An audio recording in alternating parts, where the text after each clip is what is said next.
السلام عليكم ورحمة الله وبركاته، ولقاء جديد النهاردة مع متخصص في علم الآثار المصرية أحمد عبد الحميد والبحث في الآثار المصرية في قناة هيستوريا. النهاردة هنتكلم عن حاجة جديدة جدا، وهنغطي اكتشاف كبير جدا زي ما اتعودنا من وزارة الآثار في النجاح الكبير بقالنا ما يقرب من 6 سنين، كل سنة اكتشافات جديدة. لكن اكتشاف النهاردة مفاجأة من العيار التقيل حبتين. النهاردة مش اكتشاف عادي، النهاردة اكتشاف ورشتين تحنيط، ورشة منها آدمية وورشة منها حيوانية، وتم العثور على مقبرتين، كل مقبرة فيهم بترجع لعصر مختلف.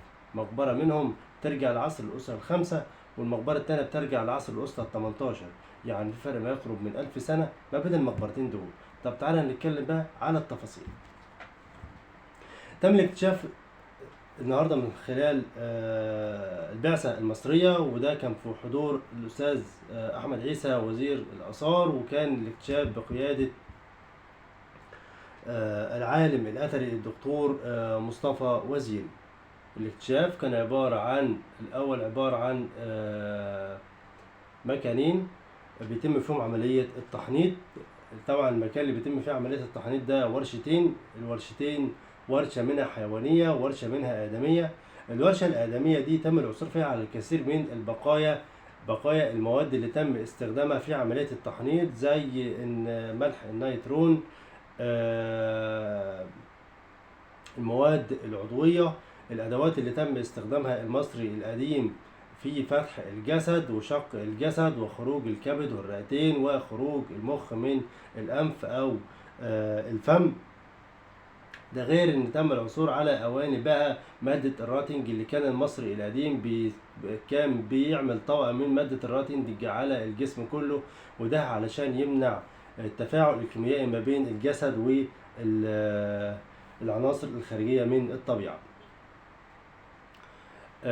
ده غير ان تم العثور على الكثير من الاواني الفخارية والتماثيل، خاصة التماثيل المعبود بتاع سكر، خاص بوجوده في المقابر.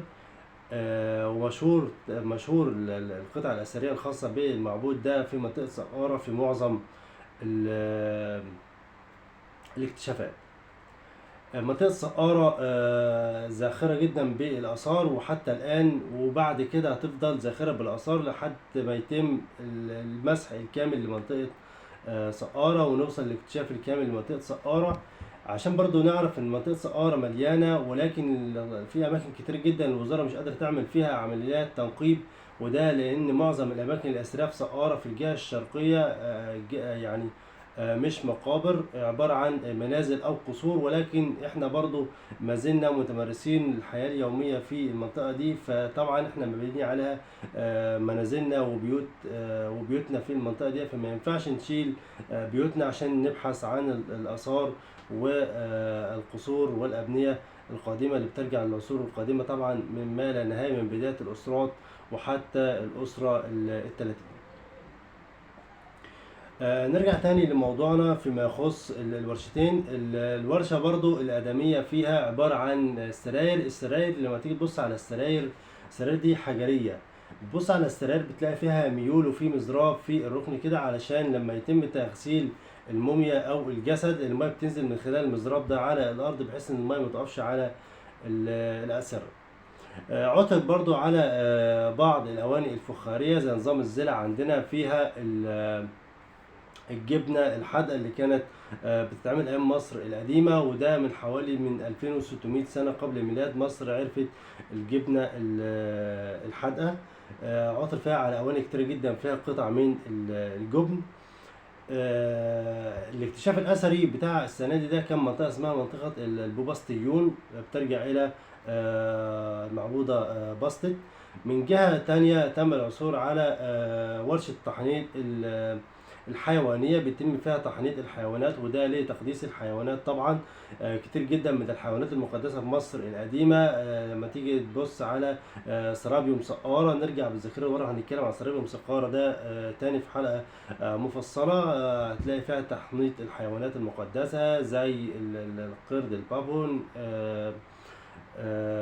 أبو إردان، باستت اللي هي القطة.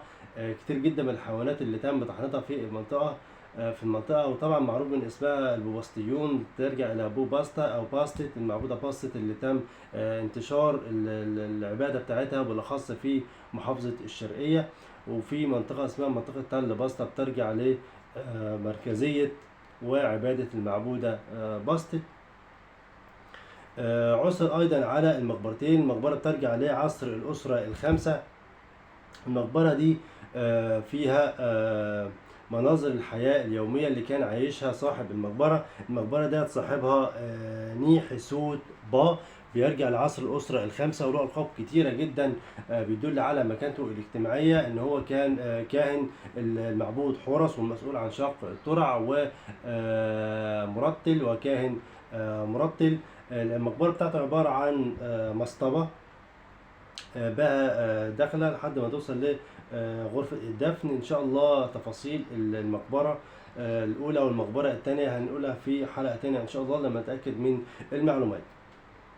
طب المقبرة الثانية بترجع لعصر الأسرة ال18.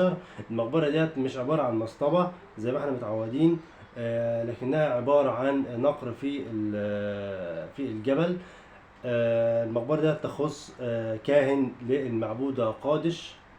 طيب في كتير جدا هيستغرب ازاي كاهن لمعبودة اسمها قادش، ايه المعبودة دي؟ احنا مشفناش في مصر القديمة. المعبودة ديت معبودة سورية،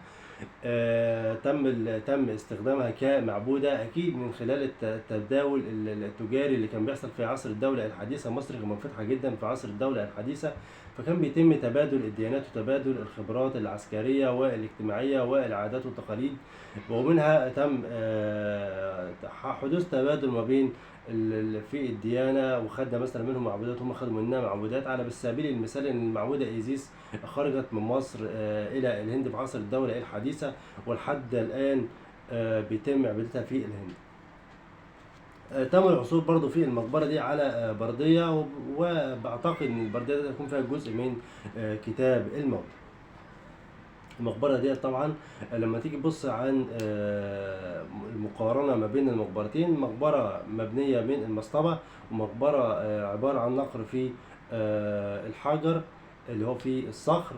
ده بيدل على إمكانية الحفاظ على المقبرة. المقبرة في مصر القديمة في الدولة القديمة كانت بتتعرض للسرقات، فكان من المحتمل ان المقبرة دي برضو تكون مسروقة، ولكن الحمد لله يعني تم العثور على المقبرة كاملة. ولكن طبعا في تطور المقبرة على مستوى العصور وعلى مر العصور لحد الدولة الحديثة. الدولة الحديثة وادي الملوك ووادي الملكات لما نيجي نبص عليها تلاقيها منقورة في الصخر في وادي الملوك والملكات، وبالتالي تم عمل نفس المقبرة على نفس الطريقة في منطقة سقارة.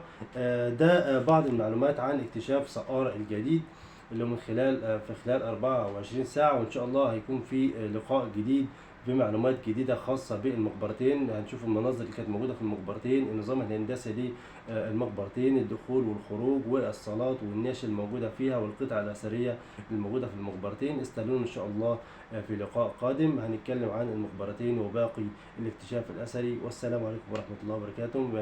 ما تنساش تعمل لايك والاشتراك في القناة عشان يوصلك كل جديد، وتدعمونا ان احنا نكمل في مسيرتنا ونديكم معلومات قيمة ان شاء الله. والسلام عليكم ورحمة الله وبركاته.